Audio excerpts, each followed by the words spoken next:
Hello, everyone. Welcome to a pretty laid-back installment of Club Moffat Talks. Everyone nodded at the exact same time because I don't think that anyone is going to argue with that. I am your host, Digital Services Librarian, Christy Panetta. I'm Joseph McNeely, and I'm an instruction librarian.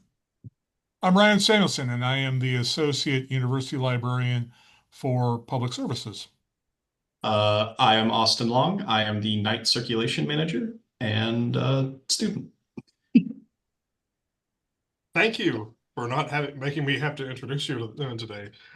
So we have our new night circulation manager, Austin Long, here to kind of talk about what he does and some of his interests today. It's still middle of summer. We're not really seeing a whole lot, even though I say that, but there is an entire crowded atrium outside on the day we decided to record. So not really sure what my point is there, but yeah, They're we're not going to making a have a lot little laid noise. They back. should be fine. Yeah, we're gonna have a little bit of a laid back episode today. Let everyone get to know Austin a little better. Um, but as this is a highly structured, very organized podcast, we're going to do as we usually do and have a little bit of a roundtable here. Everyone just talk about what they've been interested in lately, what they've been doing, what they're looking forward to, and the like. So who wants to go first? I'll go first. There are a number of Stephen King works, adaptations coming on this summer. The first is already out in theaters, but I found out from one of our librarians here, it was not actually shown here in Wichita Falls. How crummy is that? Hmm. And that was The Life of Chuck, which is currently out. There's also his first novel he ever wrote. A lot of people think it's a Bachman book, but actually he wrote it when he was 19 years old and a freshman in college. And that's another one of Stephen King's works. And then finally, The Running Man is coming out, directed by Edgar Wright, and I am looking forward to all three of those. And well, obviously, I didn't get to see The Life of Chuck because it was not actually shown here in town, but hopefully, The Long Walk and The Running Man will be shown here in town. I'll be able to catch both of those as they come up. My father was more than is, was a lifelong, huge Stephen King fan. Um, uh, I read The Stand when I was like 8. Um, and as one professor here says, "Oh, that's what's wrong with you." But yeah, my dad was a huge Stephen King fan and had all of his novels, at least all of his early novels. And I was curious, and so it was the first adult novel I ever read was The Stand by Stephen King, and I'm very familiar with his work. And The Long Walk happens to be my favorite of his works. And so I'm really looking forward to seeing that. That's one of the things I'd mention this is if you have an opportunity to see it, I really do think Stephen King is the Charles Dickens of our time. He is a populist novelist who probably would be regarded as the great American author in the same way that Dickens is considered the great English author of the 19th century. Yeah, I didn't know Edgar Wright was directing the new movie actually. I will say this, I watched the video, the trailer for it. The trailer is very much your typical Edgar Wright comedy. And my only problem with that is The Running Man happens to be one of Stephen King's darkest and most pessimistic novels that he's ever done. And I'm like, okay, either they're going to put a happy ending to it, which kind of ruins the whole story a little bit, or even worse, there's people going to be coming out of that theater really pissed because Edgar Wright stuck to the really really tragic horrible ending, and that seems to be completely at odds to the rest of at least the way the trailer presented it. But we have to also remember that trailers were done by the movie studios. Those are usually not done by the director themselves. It's They could And do their a whole thing purpose is where to get people to sit in the chairs. Yeah, go ahead, Austin. there could be a thing where like what was it? It was a TV series I think called The Mist where they made the ending actually worse Oh was yeah, the than yeah, movie. yeah. they could do that and just say no one's happy now. Yeah, the movie ending is like just a leagues better than the book ending, if you could even Hmm. call it an ending. He got bored and decided to stop writing it, I think. I'm dead serious. The way the novella ends is like, it still sucks out here. Maybe it won't in a year. I don't know. We just passed by a dinosaur, I think. Yeah, it's the movie for The Mist is incredible. But you've seen the Cornetto For trilogy. those of you who don't know, Chris likes his depressing endings. He loves his depressing. I And I I like will when tell you something this, has a Chris, your opinion is not the basic opinion of most people. Most people hate that film because of the ending. well, they're wrong. But I think that I'm more of a thematic person. I think if something is going to follow the themes for something, and if it follows characterizations, I think that's more important than just having a happy ending. Like for example, Kingpin. I think it's Kingpin. Yeah. Um, who did Dumb and Dumber?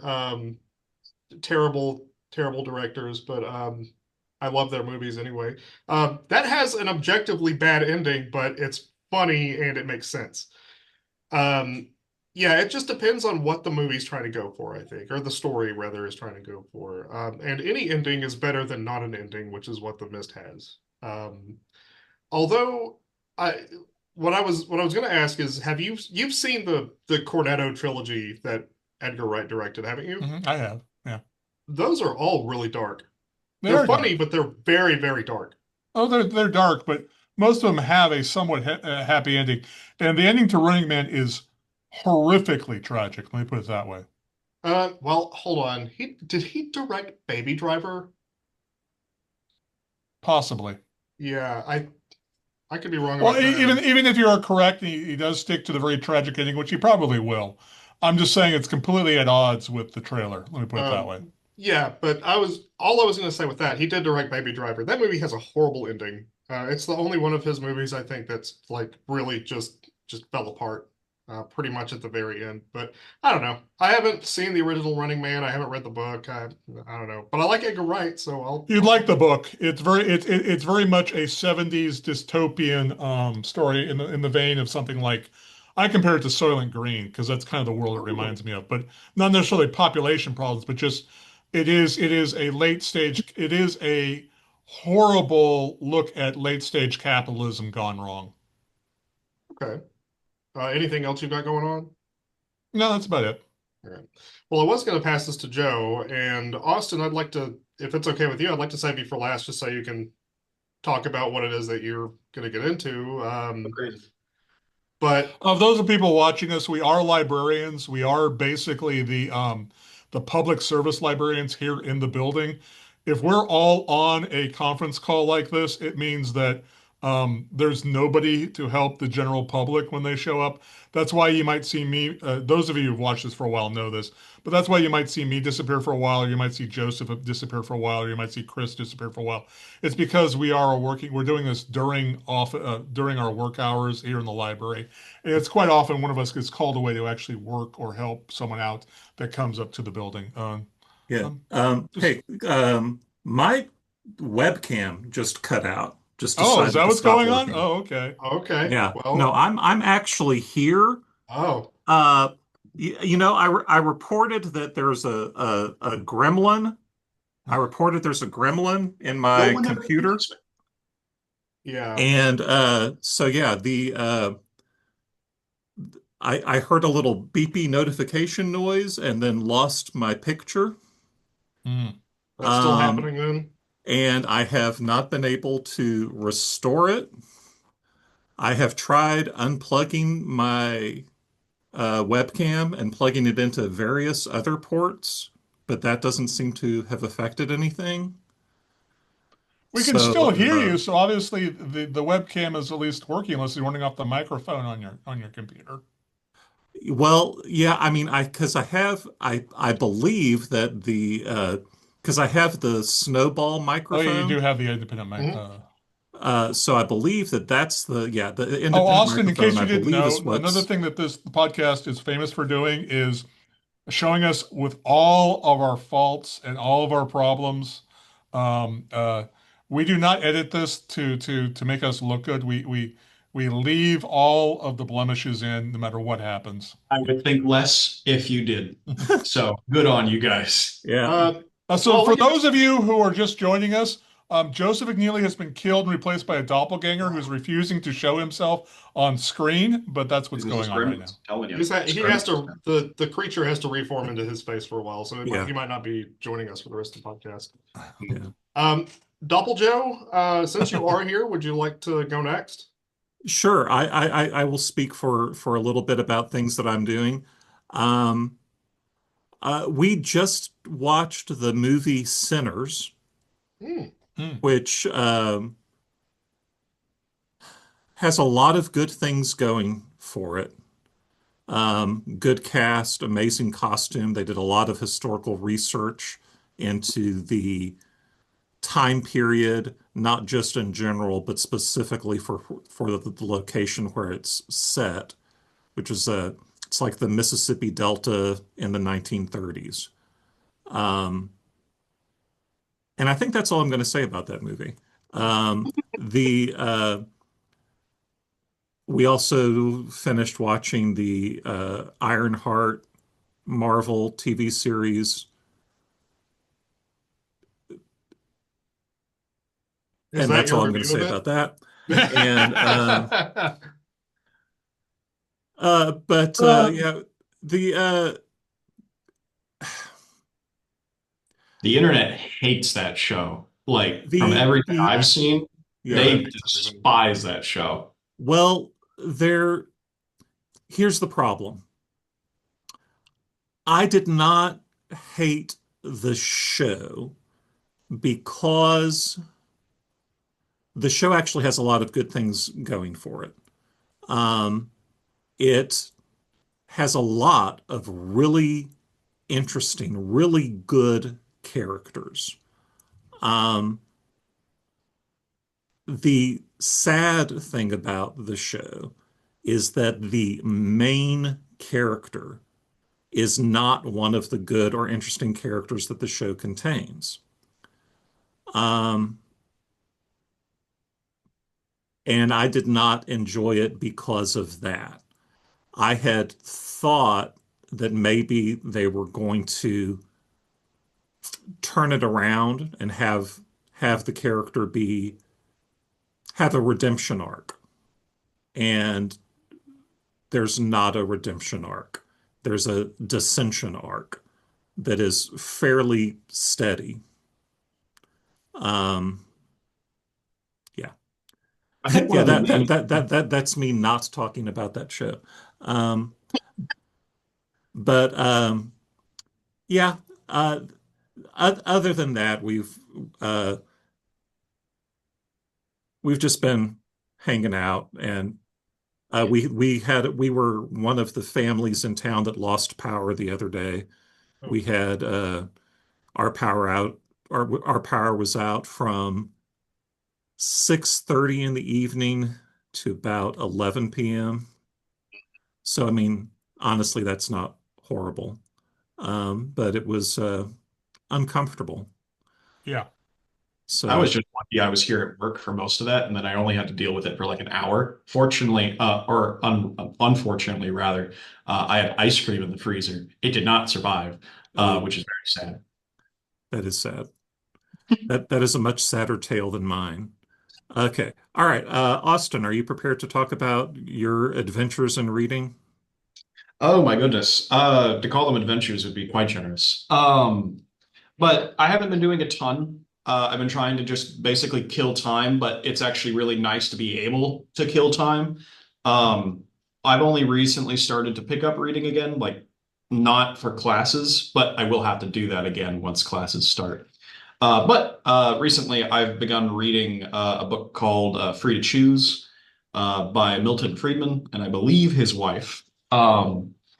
I kind of I like to, whenever I say things, at least have some idea of what I'm talking about. Some, not always, idea of what I'm talking about. So whenever I like have a claim or like a perspective that I like to share, I like to have at least some amount of awareness.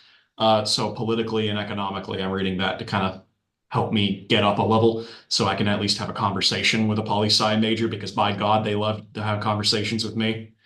Um, but I've been reading that. It's been racking my brain because I am not used to reading economic books, but we're getting there. We're getting there.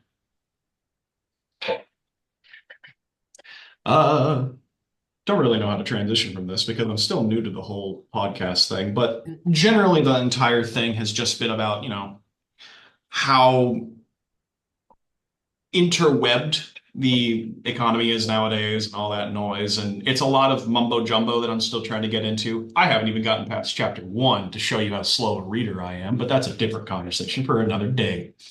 Other than that, uh, playing games, trying to watch more anime.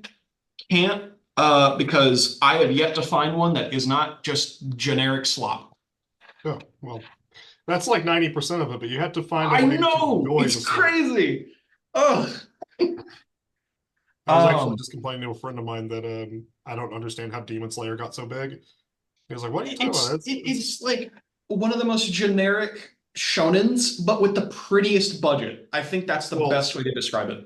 well, I actually found I didn't know this before, but it made a lot of sense. I found a chart of like the sales lifetime that it had, and it's like beginning of the manga to like volume 15 or so, it's like flatlined. It is objectively a flop. It's like I don't know how I guess it like skirted by on not being the worst thing in the magazine at the time. If anyone is unaware, a lot of your favorite anime these days come from manga, and those are printed in magazines. And the manga publication business is very cutthroat, especially when you get into the really higher tier stuff like Shonen Jump, Weekly Shonen Jump rather.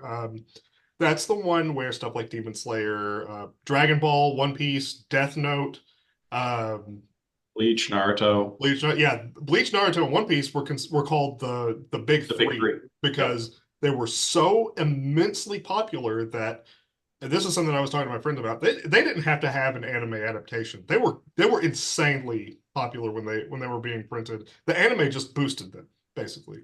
Um, but these things are like and it's a lot easier to see now in the West because um, excuse me, the publisher Viz. Are you subscribed to the Shonen Jump app?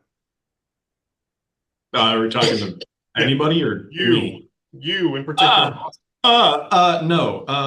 Quite frankly, I find devious ways to read my Ah, stuff, but fine. devious. That was me until this thing came out. It's like $2 a month.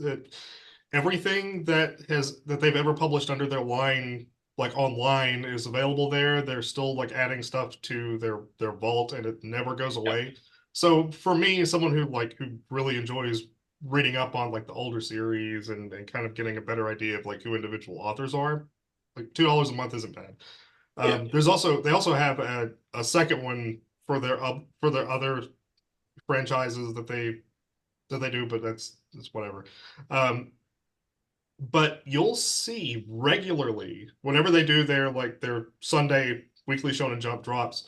Um, you have your normal stuff that goes on, and every now and then a manga will hit chapter 19, and chapters are how they like release. It's like issues, right? Um, chapter or issue 19 exactly will come out, and all of a sudden this manga, you might have gotten into it, you might have like kind of been aware of it, will just suddenly be like, and it's over, done Oh, forever. It will never that's have the another episode chapter. 12. Gotcha. Oh, what's that? That's like whenever animes just end after episode 12. Exactly. But this one's a little more depressing because from what I understand, the so it's all done by like one manga author. They're called mangaka. Um, they usually have three or four assistants. They help with like backgrounds and stuff. They're paid by the magazine, not by the author. Like the magazine pays for them to help edit their authors because they're all contracted. Hmm. But whenever a manga is canceled, it's like the author gets a strike, and it's like you failed to reach an audience, you failed to deliver the promise on this manga that you pitched to us. So that's strike one. And from what I understand, once they hit strike three, they can no longer publish in that Wow. magazine ever. They can have just three really bad runs of luck. Like they could get in the magazine with a Demon Slayer or a One Piece or something. And strike three, sorry, you had three super unlucky chances here, but that's it. But yeah, usually it's around chapter 19. I see them sometimes until 50 or so. There's a manga by the author of Naruto called Samurai 8. It was supposed to be 100 chapters, like he had planned it out to about that long. Um, because the author was, he wrote one of the most influential mangas of all time. Uh, because he had so much like weight behind his name, they were just going to let him do it for as like it doesn't matter how popular it is, we're going to trust you. It bombed so hard they cut it in the middle.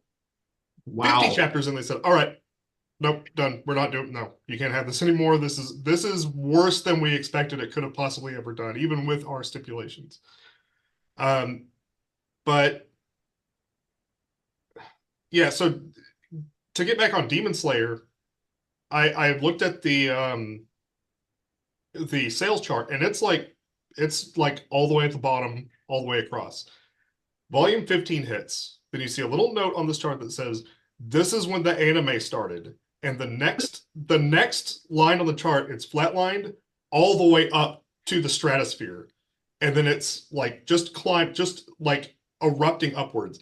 And what's kind of sad and I mean, I guess kind of telling of the industry is at this point in its weekly run. So it runs its weekly, 9 or 10 chapters hit. They put it out into a volume. You go to Books a Million, you can see a billion manga volumes right now. They're called tankobons in Japan. Um, those are a few months behind on the weekly issues just because they have to get it's like American comic books, they do the issues and they bind it up into a trade paperback, and that's how you typically buy them. Um, with Demon Slayer, when that volume hit, where the anime was released, someone had gone to the author and said, "Okay, you're not picking up any steam. Viewers or readers are starting to rate you a lot lower these days. Wrap it up. You've been around for about a little over 100 chapters. We've given you a little while. Let's start wrapping it up." Final arc starts to begin. All the like suddenly, anyone who's watched the anime right now, it's like the way the final arc begins is like now the villain just decided to come in and cause the plot to end. Um, the anime got so popular overnight, and people started buying the volumes in droves, that they said, "Okay, can you extend the finale for a little while?" So if you look at the run of the manga, like a full fourth of it is the last fight. And that's all just because the anime got so ridiculously popular. Um, it's funny, the industry. That's, I guess, what I'm trying to say. Sorry, you got me on a tangent that I actually Yeah. know a little bit The about. long I'm down tangent. for that. I'll throw something in as well. I saw an article last week that said this is basically My Hero Academia is wrapping up, as many people know. This is the Studio Bones. Their big new thing that they come out with is called Gotcha Akuda, and I'm like, okay, this is the big new thing. I went and read the first 6 episodes of the manga. Oh my God, it's like the guy went through a checklist of every single cliche he could in Shonen Jump. It is it's so derivative. It made me sick to my stomach. I'm like, okay, that's was it Battle Angel Anita? Okay, that's Born in the Abyss. Okay, that's JoJo. Okay, that's Black Clover. Jesus, is there any original ideas in here whatsoever, or is he just recycling everything together? I just realized I've seen this being pushed on And the here's the ads thing, as it's going to well. be a huge hit. Yeah, pretty much. Yeah, as soon as you get a studio like Bones involved, and that's why Demon Slayer got so big, is because it had UFO Table, I think they're called. UFO Table, I don't know. Um, but they've only ever done movies. Like they don't do shonen stuff at all. And then all of a sudden they did this one, and it's like, oh, they have like the infinite budget. Um, what's the last art called? Infinity Castle. It's the Infinity Castle of Infinity Money is what they If brought you to it. want infinite money talks in the anime sphere, there's a new one that's kind of come out. Not new, but like we all, do you guys all know, yeah, I'm sure, gotcha games? Yeah, of course. And the new one that's got, I say new, the one that's gotten the most popular very quickly recently has been like Uma Musume That or was good, something. but man, The Austin, I Horse was just about to say, Girls. don't you utter the words Uma Musume in front of me. Dude, it is ridiculous. Have you not even seen the movie, but have you seen clips of the animation of the movie? I've And it is seen, insane how yeah. much production is going into that. Like some dude commented on a video I saw, and it was like 1 minute of this show has more than the entirety of season two Blue Lock.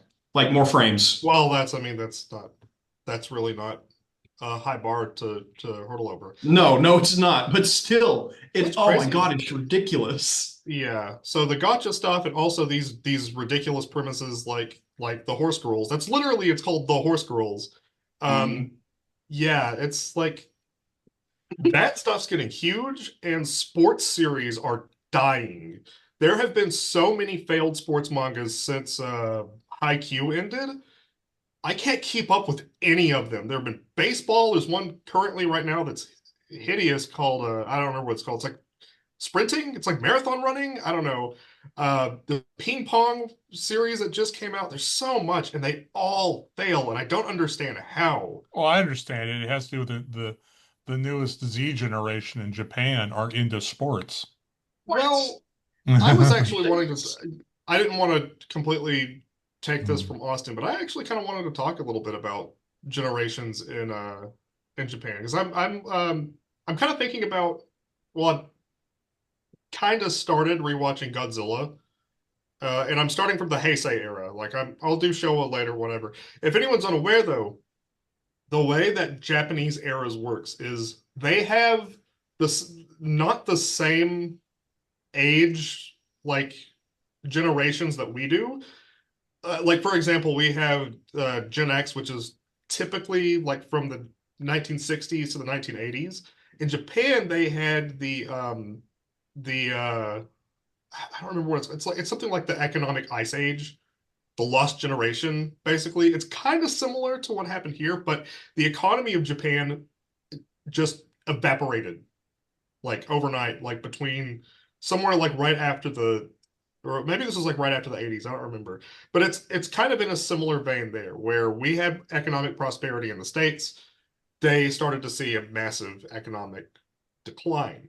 Um, but outside of those like the every few years generations like we have, they also have eras based on who the current emperor of Japan is. So the last three have been the Showa era, the Heisei era, and now we're in the Reiwa era.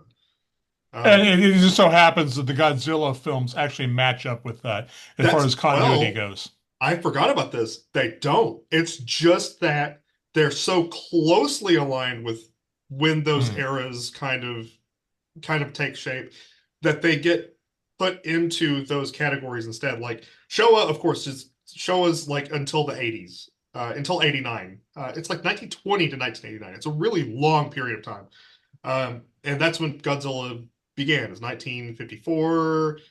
Its entire run went up into the 80s. Then 1984, Godzilla gets rebooted. And What's interesting also about these eras is they're usually being rebooted by Americans, which is the weirdest thing. no, not I mean kind of, but it's like Japan comes out and says we are now the Reiwa era, basically. Like that they came out and they said like we are deciding we are going to call it this Well, based what on happens usually is the Americans come out with their own Godzilla movie, and the Japanese goes, "No, that's wrong," and so they start from the beginning a lot of times, though, too.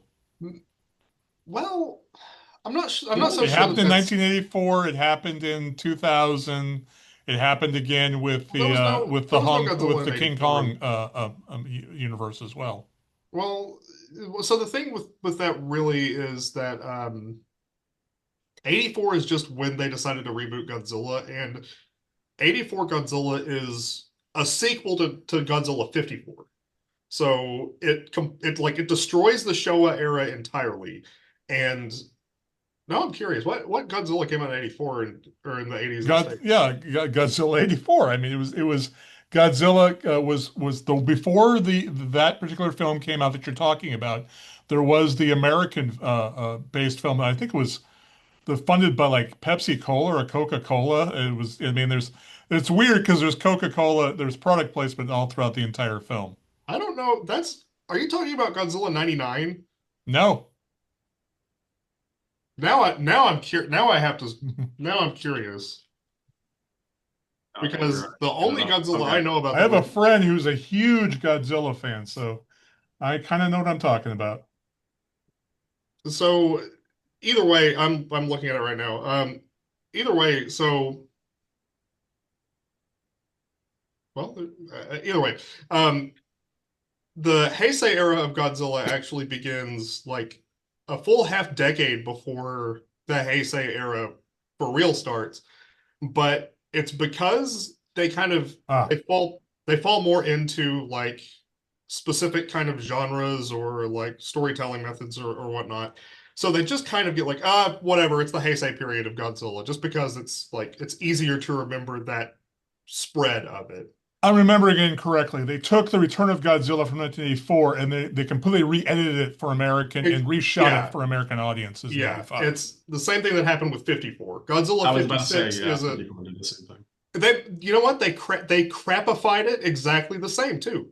They turned it into a different movie based around Americans, and in '56 it was like, oh, cool, a new thing from Japan about a giant monster. So people were kind of more willing to accept that, and by the time '85 Godzilla came around, I think the Western audience was more like, who is this for? We could get Godzilla '84 and we know how to read subtitles. That's kind of been accepted into mainstream like media consumption by this point. Not as much as dubbing was, but people were more willing to accept it.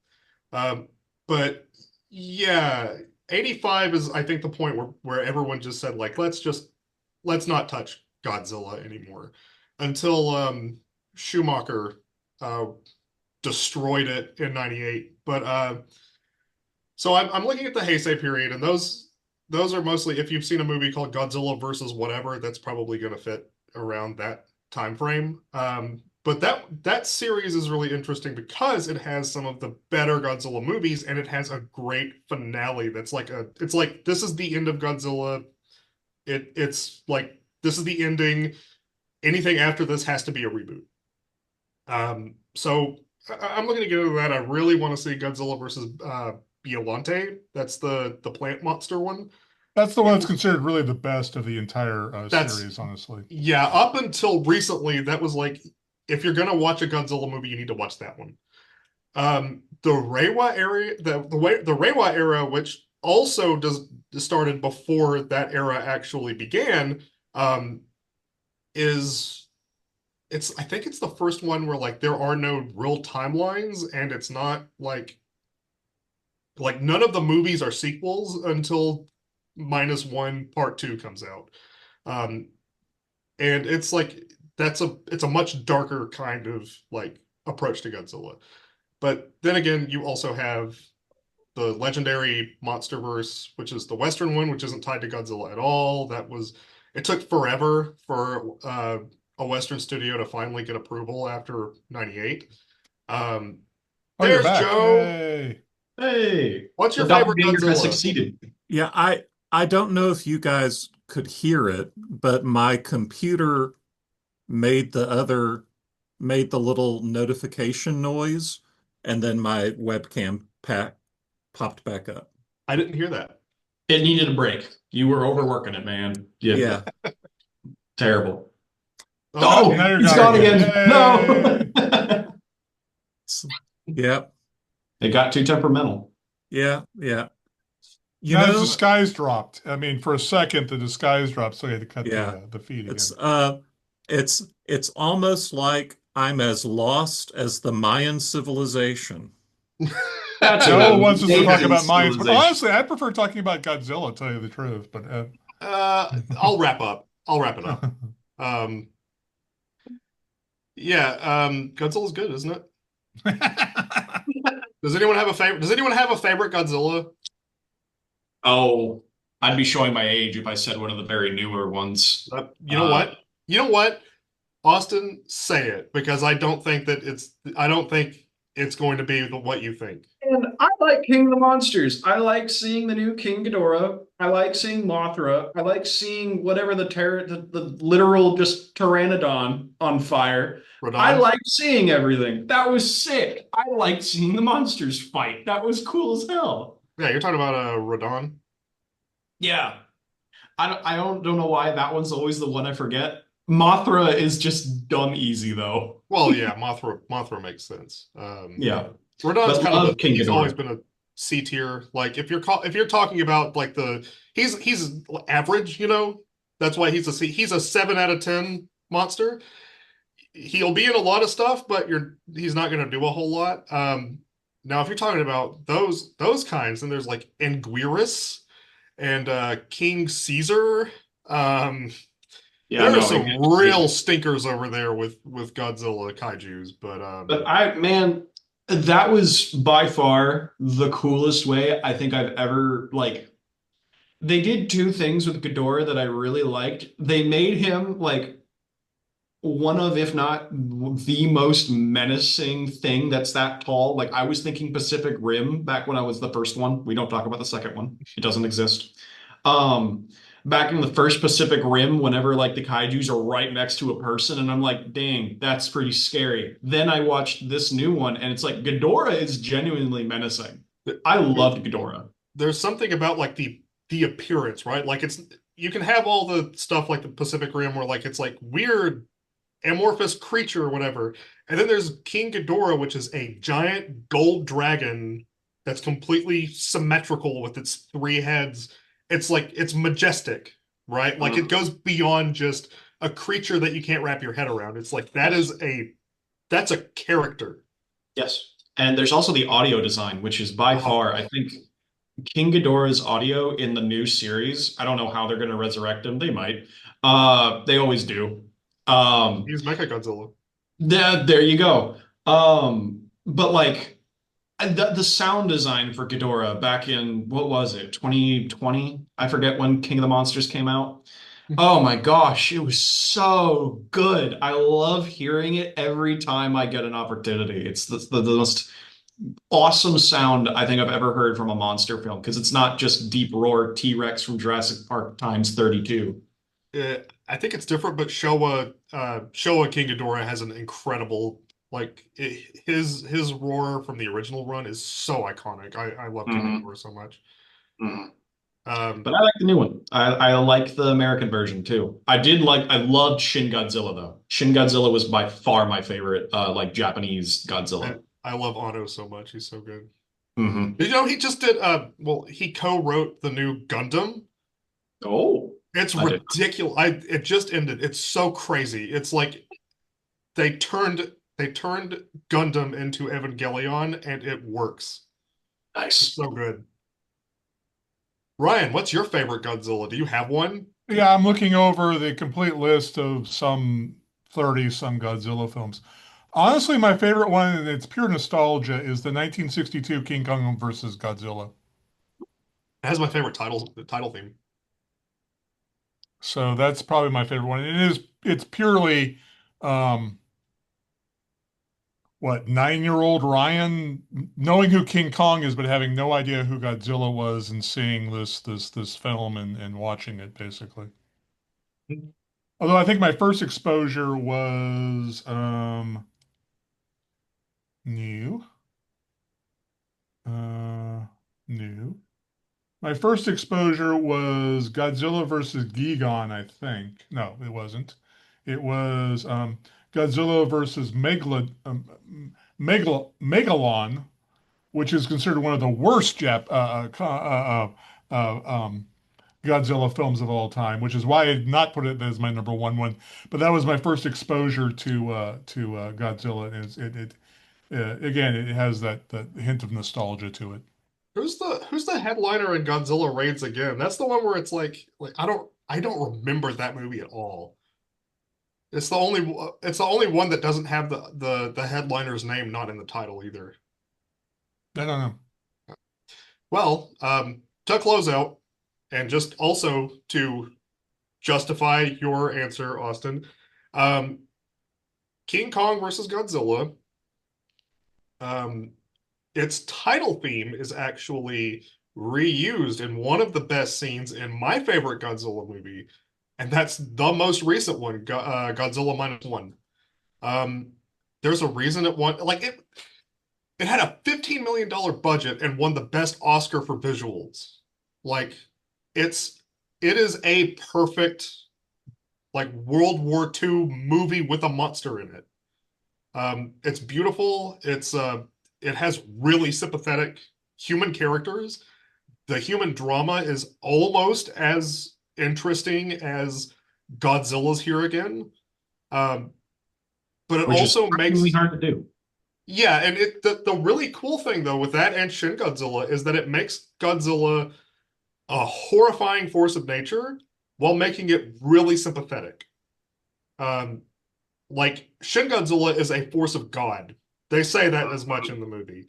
Um, minus one Godzilla is a a creature that's lost everything and is going for revenge because it has nothing more to lose.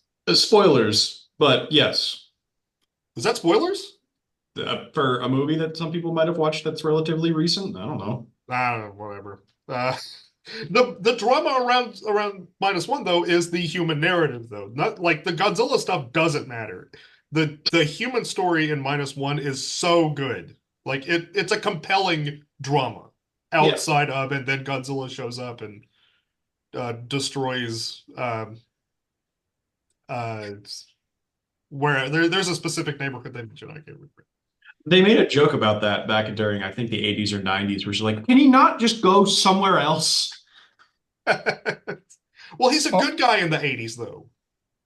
He keeps destroying stuff though. Yeah, well, I Austin, mean, also, if in you're looking general. for anime, I'm gonna give you old school stuff, but some of the greatest movies out there are by three different directors. I've always said these are my favorite three directors.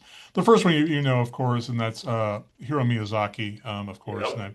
If you haven't seen all of his films, I suggest you I need to go watch rewatch all of his his films. films. I'm also going to say, again, I'll probably butcher their names, but Mamoru Hosoda, any of his films are fantastic. Also, the late great Satoshi Kon. You could, if you watch any of his films, including the one anime series he did do called Paranoid Agent. Yes, If you I want to believe watch his, yes. if you want to watch his series, but any of his movies are also great. Those are my three suggestions. I'll throw out some really old school stuff that even I'll throw this out for. I think I've thrown these out for Chris before as well. Um, Robot Carnival. Venus Wars, Black Magic 88. These are films that most people are not aware of because they came out during the 80s, but they are fantastic, great anime films as well. He's back. For a minute. Is We'll see what is happens. did um the shapeling did it materialize again?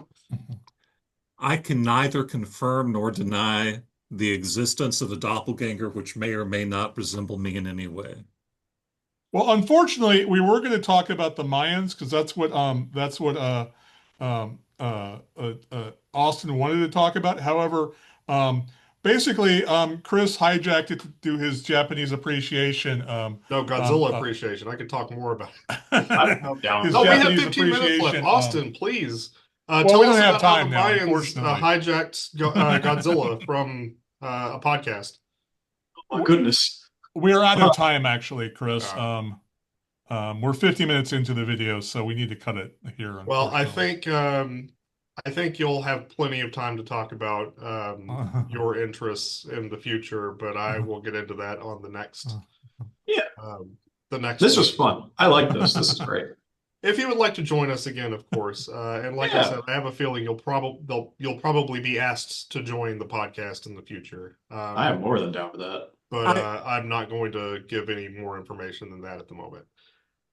I have to say that I think that it's probably thematically um, relevant that the Mayans came up so little in an episode that was supposed to be about them.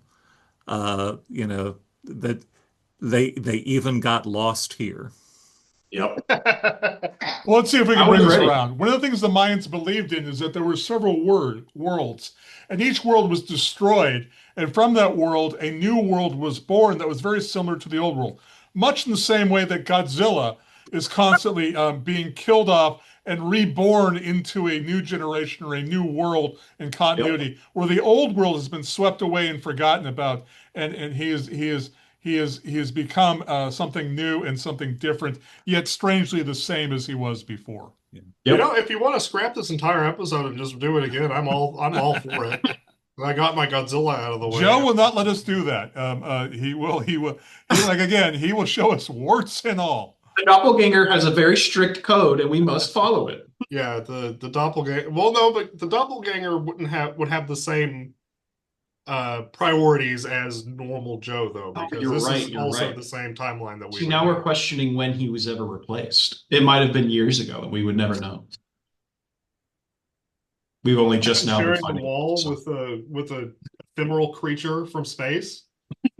Hey, man, it might be a fae. We don't know. Fae are weird Oh, tricksters. okay, yeah. Well, Joe's not very much a trouble. Like he doesn't cause trouble out of mischief.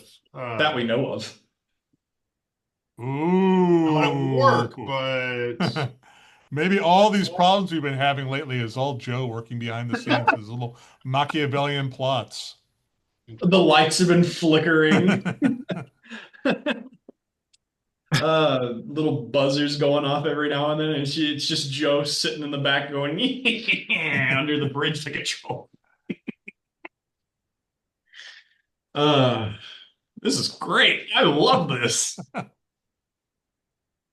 I've been meaning to I want to have more one-on-one conversations with all of you, but I don't know how to. I've been meaning to talk with Joe in particular, but I don't know how to start it. But this is making me go hey, Chris, you want to talk about faith things a lot more openly and just start from there? take my door It down. makes It's me cool. so much better. I I have something to say about the Fae. Um, What can I say? the we recently ish, like in April, went to Scarborough Fair, the Renaissance Festival in Waxahachie that they've has been happening every year for a few decades now. A thing happened there that was so magical. And apparently, this is a thing that has been happening for the last couple of years there, but I didn't know it was a thing. And there's very important reasons why I needed to know that it was a thing. These kids came up to us and presented us with trinkets because they liked our costumes. And they were just all like, oh, hey, your costume's so cool. I want to give you this. And we didn't know that that was a thing, that people would just come up to you and give you trinkets. Yeah. And so we had we kind of scrambled and looked to see if there was something that we could give them in trade. Okay. Ryan knows that I acquire things. Like I'll walk to work and come home and come into the office holding a thing. And Ryan will be like, what's that you got there? And I'll show it to him and tell him what it is and where I found it. But I find random things all the time.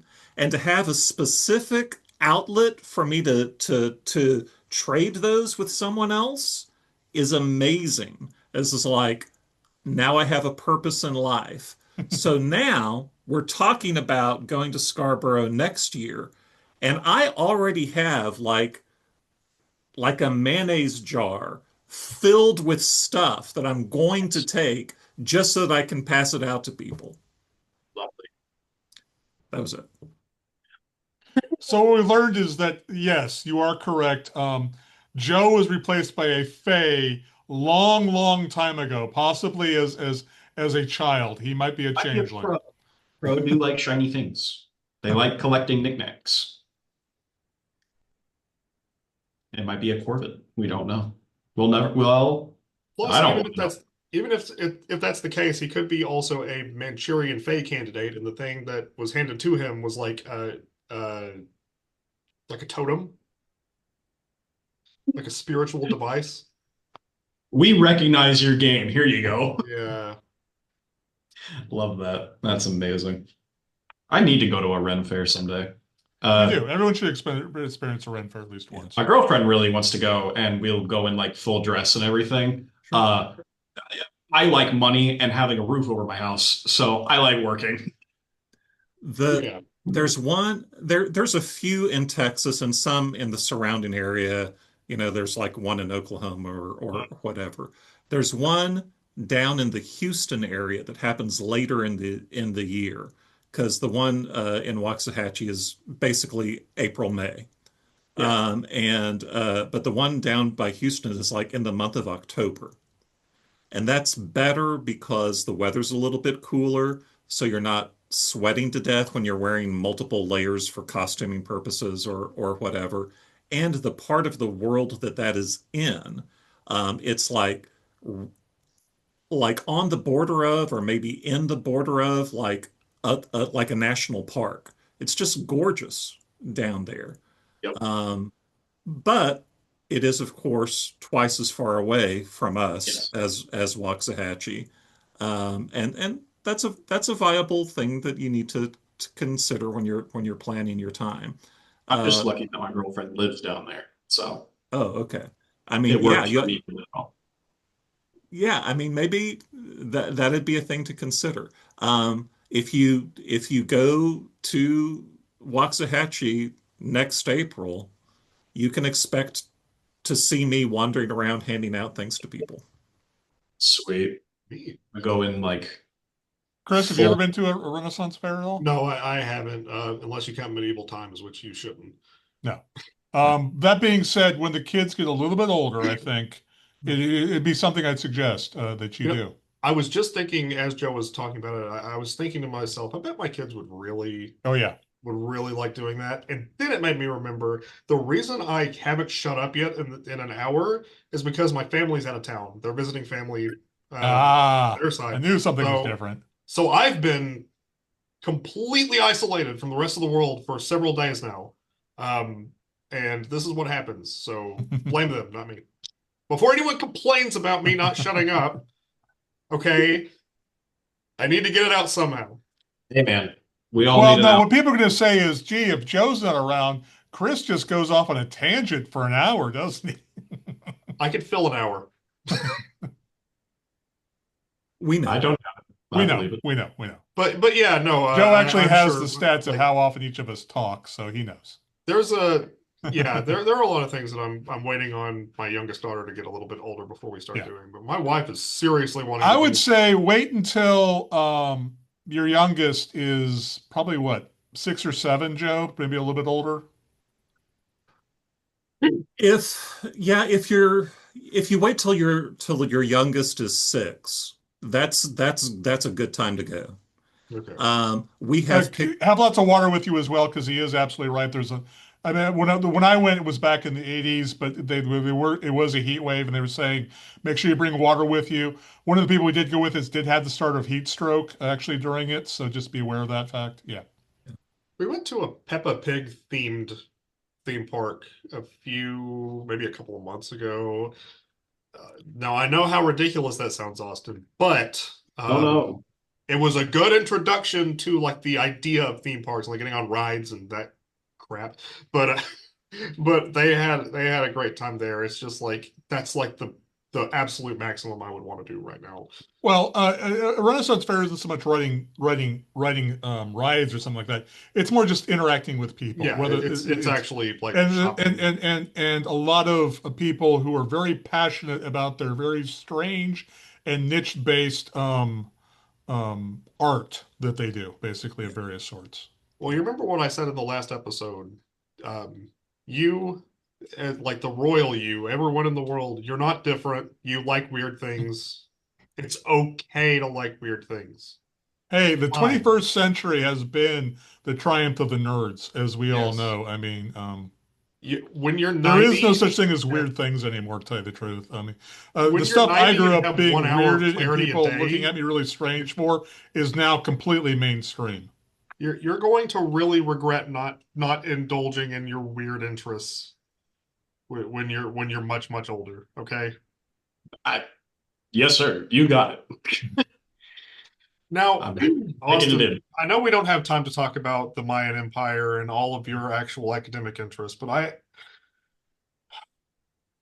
was wondering if you could tell me what the actual end goal of Warhammer is. Which I know one? that there's no, like, right now, I know that it's like kind of the history's been written, but I'm wondering what, like, is there a point where the Imperium of Man can come out victorious? Oh, you're talking about Warhammer. That's different than Warhammer. You're talking Warhammer 40K. And Okay, if we're yeah, going to sure. talk Sorry. about that, if we're going to talk about that, Austin, we're going to talk about the fact that they are now 8 Chaos Gods instead of 4. Well, I there's mean, just that's the 5. big news about Warhammer 40K right now is the fact there's 8 Chaos Gods. Well, technically, 4 major, everything else is minor because there is nothing that equates it. And if you're going to talk about the ones No, that no, are no. They equal, switched it those are up. Austin, they've switched it up old. now. There are 8 major Chaos Gods now. I thought they were just They haven't 5. revealed them yet. All they've done is little hits. This is brand new information that's just happened in the last month. And people are screaming about it on the internet right now. Does that answer my question? Is there an ending where the Imperium of Man can No, survive? it's going to die. It's Oh, going to. There's no world that it lives. And I can tell you why. Not only is it just a yes. failure of an empire, but also it would go perfectly with Warhammer Fantasy, which all 40K is just an offshoot of fantasy. Um, and in that one, the end times just said, boom, Age of Sigmar. They're going to make something new out of it. They have to. There's no way. Don't get me wrong. 40K is a cash cow, but eventually the steam will die and everything is just going to go, why would they live? And then they're going to blow up Well, I mean, or be remade. it's kind of like they only just ended the story of the biggest plot line that began with its ending and all the main events already written out. So What, they the can just Horus do it Heresy? All I forever. can say is somebody is a heretic and does not believe about the ascension of the God Emperor. That's all I've got to say The about God that. Emperor is a plant. He doesn't even exist in real life anymore. A he's an entity that's fueling a dead Go, planet. go see how Slanesh got promoted to godhood Hey, and then don't you compare it talk to what the about my Imperium is Oshi. doing. My Oshi It's is mine. exactly You the leave same. my babe out of this. Slanesh is my thing. I love Uh-uh. Slanesh. Well, that's the But again, difference, though. what the Eldar do with Slanesh is exactly the same thing the Empire is doing with the Emperor. The So that's all Emperor I've got can't to say ascend about though that. because he's brain dead. He doesn't have a will anymore. He's just fueling the Imperium. And you can debate that. Gilliman's talked to him before, but now we're getting into an offset tangent. We were out of time 15 minutes ago. I don't know what's happening anymore. I'm Okay, so lost. Joe, the let's just answer cut to it my here. question was no, Okay, though. we're stopping the conversation. Joe, what's going on in the community? Okay. We will pick this up in our free time. How about that? And Yes. not force this upon our audience. That's probably for the best. Okay. There's not a whole lot going on around Wichita Falls right now. We're past the 4th of July. We're in our second summer session here on It's also too campus. hot to go anywhere right now. Yeah. Although it's been Stage nice 2 so Dinner far. Theater is still performing Sheer Madness, which is an interactive whodunit about a murder committed above a hair salon. The Wichita Falls Museum of Art is going to be doing a perspective drawing workshop on July 12th. And the next after hours art walk will be downtown Wichita Falls on August 7th. Now, those are just the highlights of things that are happening in our area. If I didn't think it was interesting or I didn't care about it, I didn't mention it. So if you want to know about more things that are happening in our area, you should check out the events section of the MSU Texas homepage and the calendar at discoverwichitafalls.com/events. And of course, if you have any comments, questions, or suggestions for us, you can zap an email to library@msutexas.edu. Um, I'd like to show the Riverbend Nature Center again because every time I think about this, I'm like, wow, people should know about these things. They are extraordinary. They're in the middle of rebuilding their open air preservation area. Um, every month they have an event called Nature Tots that's focused around toddler activities. Last time they had Bug Fest. I believe that was the last time, at least, where people could dress up as bugs, get awards. They could have a contest for who collected the um, most interesting bugs around in the nature center. Um, this month on July 26th, they are having Colorful World. It's going to be July 26th from 10:30 to 11:30 a.m. for stories, a fun tie-dye craft, and a colorful scavenger hunt, ages 2 to 6. Yeah, they are incredible over there. If you can find it in your free time to go over and just look around, see what all they have. They have an incredible they have a snapping turtle with a. Oh, that's right. They have a snapping turtle with a born with a deformity in its back that they named Yoshi because it looks like it has a saddle. Um, they're wonderful over there. Please give them your time if you have the ability to do so. All right, folks. I am covered in sweat and I've talked a long time. So thank you all for joining us today. Does anyone have anything else before we sign off? No. Okay. Well, from here at MSU Texas Moffett Library, thank you all for joining us, and we will see you again on the next one. Goodbye. Bye.